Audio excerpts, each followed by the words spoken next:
When I'm going through a difficult time, I usually go to either talk to one of my parents or my brother. Someone in my family I consider a close friend, so I have a good support network around me. Usually I turn to my uncle. You know, he's always been there for me. He's been through a lot of stuff in his life. My mother. My mom. I go to God. I pray. I'll go to my family or my friends, but I do pray when I need him. I turn to my parents, of course. Normally my friends or my team, because I'm with them every day and they're always good listening. My mother, or I just pray. God first, my mom second, and the pastor third. I always go to my family or my girlfriend, but I always know that I can have God. No, I've never really been part of a support group, but I guess you call my friends a support group. No, I've never been part of a support group. I have not. I have. No, I have not been a part of a support group. No, not really. I've gone to church, and church helps a lot. Youth group and the pastors, they'll talk to you about anything that you're going through, which is great. My aunt actually has cancer, and we're all very supportive of her. And we all do Relay for Life with her every year, and she's doing good right now, so. Kay, what are you doing? Well, in preparation for today's show, I figured I'd update my Facebook and my Twitter. You know, my social networks. Okay. Wow, 1,000 friends? How do you possibly keep track of everyone? Let me tell you, it's not easy. Do you think you can really depend on all those people, though? Well, my mom always told me that you can only really count your good friends on one hand, and I think I only depend on 2 of my friends. I'd have to agree, yeah. It's a great way to think about your own support network of people who are there to encourage and help you through life's many obstacles. I guess I never thought about my friends being part of a support network before. Building your own support network. That's what we'll be talking about today. Hey everyone, I'm Justin. And I'm Carolee. And this is Real Faith TV. Most of the teens on the street could relate to having a small support network already in place for themselves. Or being part of other people's support networks. We'll talk with them more in a few minutes, as well as meet our studio guests. But first, let's meet our spotlight guest, Jess, where she'll share what support network means to her and how she uses them in her life. A support network, I think, is a group of people that you have around you who will both lift you up and support you, but they're also there to provide some constructive criticism to let you know, like, I really think you could be doing this better, and not because they think that you're wrong or you're failing in some way, but just because they expect more of you and they want you to do the best that you can do. My support network is made up of a lot of different people from a lot of different places, immediate and extended family, and my friends at school, and then some mentors that I have within my campus ministry. I really think that the burdens that we can't carry them alone, and when we try, we get really overwhelmed. So having that support network is really important. I rely on my support network when I'm struggling, whether it's in my faith or academics, or just a personal problem I have with a friend or coworker, but also when I need advice. I will go to different people for different things. If I know that one person has had experience with a problem that I'm having, or I'll go to older people when I need to know things that my peers won't know because they don't have that life experience. A lot of times I'll just be really upfront and be like, I have this problem, I don't know how to handle it. And also just like, if I'm hanging out with a friend, I'll be like, okay, like, here's something I need advice for. She talks about how she goes to certain friends for certain things, and I can definitely relate to that because I'm my friends who I go to for certain issues because they've experienced stuff like that before, or my other friends where they haven't, because I kind of want to get their side of opinion. So I go to a lot of different people. Yeah, when you said experience, I have friends who, my two best friends are older, so they have that experience, so it's really easy for me just to go to them and be like, oh, I need help with this or advice on this, and they know it because they've been there. So. Yeah, very open. Yeah. Well, let's see what the studio guests have to say about this topic. Okay, they are John, Colin, Juliana, Allie, Colleen, Annie, and Ricky. So where have you found the strongest support for your needs? With my family and my friends. My family I trust with everything, so I can go to my mom or my dad for basically anything I want to talk about. But it's also good to hear your friends' opinions or their support when you need it. If maybe you're having a family issue and you really can't go to family to talk about it, so you go to your friends who maybe have had this issue before with the family, or maybe you just need some outside opinion from other people. Yeah, like what Juliana said, right off the bat, I think of my family and my friends, because sometimes when you need to talk to someone, it's not really that easy to talk to your parents about things, or like your family. I would think that family would mainly be about like if I'm having troubles with friends or anything like that. You know, I'd have to disagree with you. I think that I find it easiest to talk to my mom and my family about my problems because I know that my mom's not going to judge me or, you know, anything like that. So it's just very easy and I can just be open and honest with her about anything and I know that she'll always love me. No, yeah, even though I know my mom will love me, I still get like that nervous feeling about going to tell her the truth about something wrong I've done. So I always feel more comfortable talking to my friends. Yeah, I agree with you. I go to my mom with everything, but then I also go to teachers for school things or my brother to know what classes to choose for school, but my mom's always like #1. I have one like really good best friend and I'll go to her with basically everything because we're pretty much the same person, so I know that she won't judge me and she always listens and she'll tell me things that I don't always want to hear, but I know that it's good advice. When it comes to like religion and if it was about my friends, I'll go to my family. They're really good for guidance with that kind of stuff. Yeah, I go to where my support group is church. My priest father Brian, he's always there to support me with becoming a priest, always there to, give me advice on how to take it each day by day, and that really helps, especially with going into seminary college in a year. That's a big help. Support networks can consist of our core group of friends or be as close as our immediate family. They can be our teachers, guidance counselors, teammates, or church community. Our support network changes to fit our needs, and sometimes the changes are even out of our control. Next, the teens on the street talk to us about the people who they consider to be in their support network. And how some of them have even helped them in difficult times. Let's hear them now. People that definitely support me the most would be my family, of course. My mom, my dad, my brother, and my grandparents. My parents. They can kind of relate to me more and they know me so well. Well, I play hockey, so my dad's always been there for me for like 10 years. Whenever I'm going through my downfall, he's always there to cheer me up. And same with my uncle, because he's always there for support whenever I need it. My mother, she's helped me through thick and thin, and God bless her. I mean, I love her to death. My family and even people in my church I go to. My dance team, because we do everything together with each other every day. God. God and my mom. Once again, parents.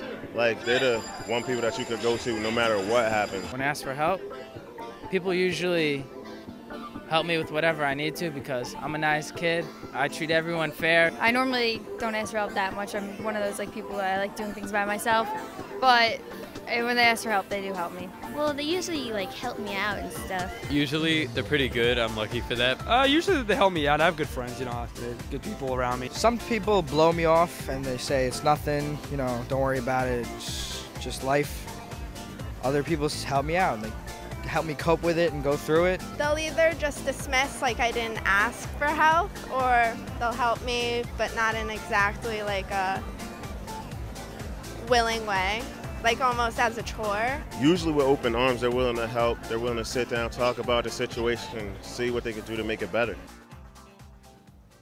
I've always found it hard to express when I need help from others, but in the few times that I have, I find that a lot of people are too consumed in their own lives and their own problems and are focused on themselves that they don't really go out of their way to help others, or at least me anyway.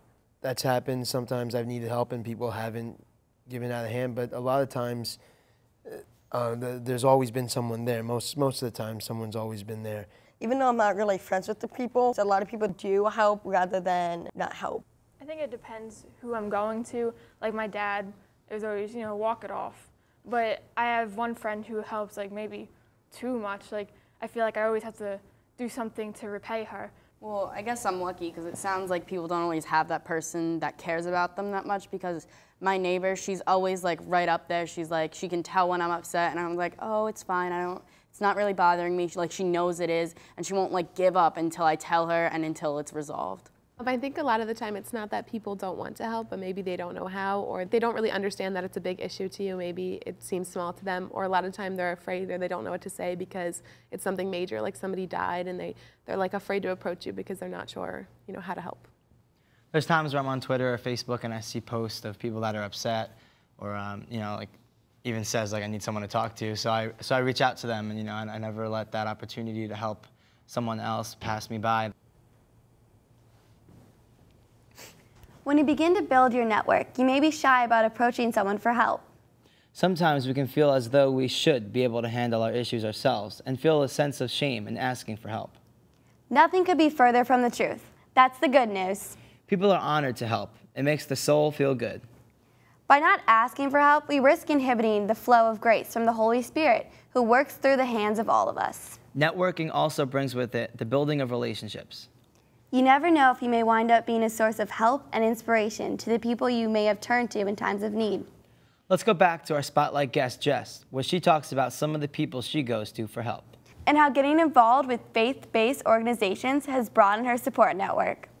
I use my support network for spiritual things. I'll go to my friend, Sister Liz, who works in campus ministry, because I know that she spends a lot of time in prayer, knows God very well, and will really be there to answer some deeper theological and spiritual questions that I have. For things that are like more academic, I could go to a professor and just ask, how do you think I should study for this test, or how do you think I should rewrite my paper? And with personal things, I'll go to friends. This past year, I struggled with depression a lot. I would need a lot of people to kind of surround me and know how to lift me up in a lot of different ways. So sometimes I would go to someone and just be like, I'm really struggling, this is how I'm feeling, can you help me out, point me in the right direction? But it was also really important to have friends around me who were able to just like make me laugh when I was sad and to remind me of why I was loved and why I mattered to them. When I'm thinking about someone that could be in a support network, I first look to see if they're rooted in God, because I think that's really important, because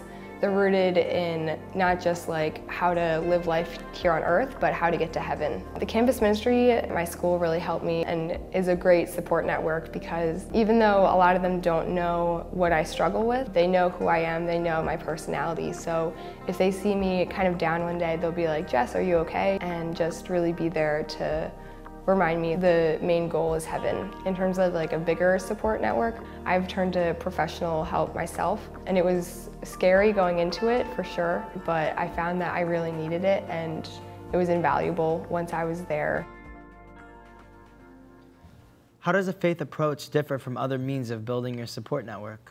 Well, when you have your faith to help you get through times of struggle, you not only have just your close friends and family, but you have an entire family in the church that can help you get through these times. And I know for me in my life, there was, these problems that I couldn't get over. And although people told me, that it doesn't matter anymore and that I can move on from it, it wasn't until I had a really faithful experience in my church and with, my church community that I was able to really realize that and move on from those hard times. Whenever I go to my friends with things that are bothering me or struggles in my life, they usually will bring up stories that are relatable and everything. And as nice as that is, and it can help me, it's nice to have someone who will say like, okay, well, I'm going to pray for you or something like that, because that means that they're really like going to go home and think about you, and like, they're really caring about you instead of just changing the topic to themselves, In the Gospel of Matthew, chapter 7, we read, Ask, and it will be given to you.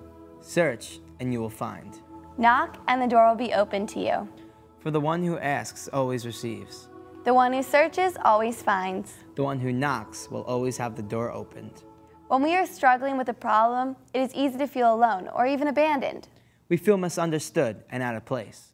But hearing the gospel reminds us that we are never truly alone, that God works in each and every one of us, providing us with opportunities to help one another and a support network that can get us through any challenge we may be facing. Who are the people you rely on for help, and who has been a reliable support network for others? That's what we ask the teens on the street. From the couches to the wall. When I was younger, my grandpa passed away, and I turned to my best friend, and he was just always there for support. Whenever I had a problem, I always told him, and he helped me through it. I actually recently broke up with a girlfriend of mine, and I felt heartbroken, and I had my friend help me through it. He says, things happen, you're young, you're gonna have a lot of girlfriends, and this isn't gonna be the first time, it's not gonna be the last time. Once I got kicked out the house, I forget the exact reason, but my friend was there, he let me move in with him. My best friend went through a death of a close family member of theirs, and I talk to them about it and walk them through it. My friend likes boys a lot, so whenever she gets stumped, I always help her like go through that. My friend, this weekend, she didn't have enough money for anything, and like she wanted to go to prom and a bunch of stuff, so I did her hair and makeup and her nails, and like she looked so gorgeous, and it was really nice. My family there to back me up when I went through a difficult time, when somebody knew close I lost. When my family, when my father was diagnosed with cancer, you know, they were always there for me. And then the people in my schools, you know, teachers, they were there for me. They prayed for me. They to make sure I was all right. Has your Catholic faith ever led you to forming a support network? In our school, we go to the hospice and we help others who are suffering. And it's just, my friends and I, we love doing it. We went from me and my friend Alex to another person, and then to more people, and just became this whole group thing. It was really cool. RFTV has been a very big Catholic supporting network for me because I made so many new friends, so many good friends. We talk about anything and everything. Last Sunday at church, I was really upset about something, and I just had to talk about it with my friends, and I ended up just crying for 2 hours. One of the people from the youth group, he texted me, and we ended up talking on the phone. He just asked me, you know, I noticed that you were upset and that you were talking, so I didn't want to intrude, but I wanted to make sure that you were okay. And so through that youth group, I ended up finding this great group of people who just care about me and look out for me. Yeah, there are a lot of great groups you can get in through church. At our church, we have a teen choir, and there's only about 7 of us. And over the winter, these 2 girls came, and they were the quietest people, and they really broke out of their shell, and they were having fun with all of us, and it was a really good time. I think it can be the small things too, like just being surrounded by people who have the same beliefs as you. I mean, some of us don't always want to get up on Sundays for Mass. You're tired, and so you go to church, and after a while, just listening to the gospel and to the priest, you relax and you realize that everybody here is for the same reason that you are. You know, you all believe in God, and it's just good to have that feeling that people have the same beliefs as you. Let's go back to the teens in the street, where we asked them if they ever found help from their church community. Let's hear what they had to say. No, I've never found help from a church or a church community. I haven't really turned to them just because I usually go to my family. Yes, I definitely found help with the church community. Yeah, of course. When my father left my house, I went to my church and I prayed. When my father was diagnosed with cancer, and also when my uncle has passed away, you know, they were there. I always felt like God was always looking out for me, I guess. I think you could always turn to God and Jesus and church and stuff. I'm Roman Catholic, I guess that helps me, I believe in God and all that. I believe support is really important because sometimes you just feel really alone in the world, and it's hard, especially if you're going through something dramatic. In what ways can spiritual support from a faith-based community or network of friends be a benefit to someone who is going through a difficult time? By giving them hope. By telling them to stay strong, and maybe even the people in the group have gone through it too, so they can just tell you that it gets better. A lot of times people won't know where to turn, and if they find a group, that'll understand what they're going through. It could really help them a lot. It could just soothe their mind, knowing that there's actually people there that's willing to help and care about them. It helps them to say that there is people out there, like God, for instance, to help you through these things. He's there, and He's in our heart and minds, and it just helps people cope with these things. When my grandpa died, it was really, really, really bad on our family, especially me. And everyone was there. The priest, my friend's mom who works in the rectory, she was there. She helped us plan the funeral. Everyone came to the funeral. To this day, 4 years later, they're still asking how we're doing, just helping us out. They're just always there for me. My sister's friends, dad was diagnosed with throat cancer.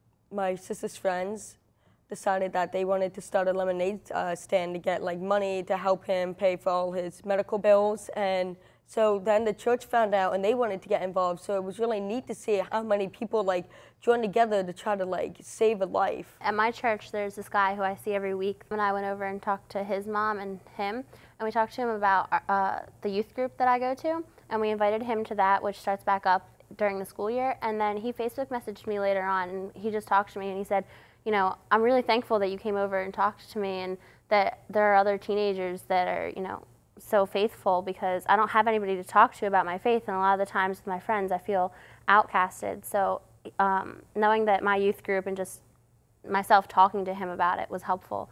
It's a beautiful thing.